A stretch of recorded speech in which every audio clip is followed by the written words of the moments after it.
আবারও রায়হান রাফির সঙ্গে জুটি বেঁধে আসন্ন কোরবানির ঈদে তাণ্ডব নিয়ে হাজির হচ্ছেন ঢাকাই সিনেমার শীর্ষ নায়ক শাকিব খান। ইতিমধ্যেই বাংলাদেশের কয়েকটি স্পটে চুটিয়ে চলছে এই সিনেমার শুটিং। তাণ্ডবে শাকিবের নায়িকা কে থাকছেন সেটা এখনো প্রকাশ করেননি সংশ্লিষ্টরা।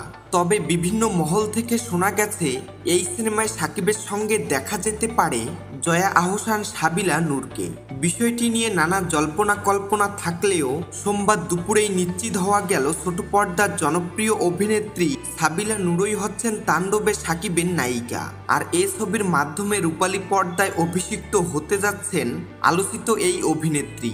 তাণ্ডবে সাবিলার বিষয়টি প্রকাশ্য এসেছে শুটিং চলাকালীন সোমবার দুপুরে লিক হওয়া কয়েক সেকেন্ডের ফুটেজে। জানা গেছে ঢাকার এফডিসির পর উত্তরবঙ্গের কোনো এক লোকেশনে শাকিব সাবিলা শুটিং করছেন, যেখানে শাকিবকে দেখতে হাজার হাজার মানুষ ভিড় করছেন। টান টান উত্তেজনা আর অ্যাকশনে ভরপুর তাণ্ডব এর মাধ্যমে প্রথমবার দেখা যাবে শাকিব সাবিলার নয়া কেমিস্ট্রি। ভক্তরাও এই জুটির কাছ থেকে দারুণ কিছু প্রত্যাশা করছেন। আসন্ন কোরবানির ঈদে মুক্তি পাবে তাণ্ডব। শাহরিয়ার শাকিলের প্রযোজনায় ছবিটি নির্মিত হচ্ছে আলফা এসভিএফ এন্টারটেইনমেন্টের ব্যানারে। পরিচালনায় থাকছেন রায়হান রাফি।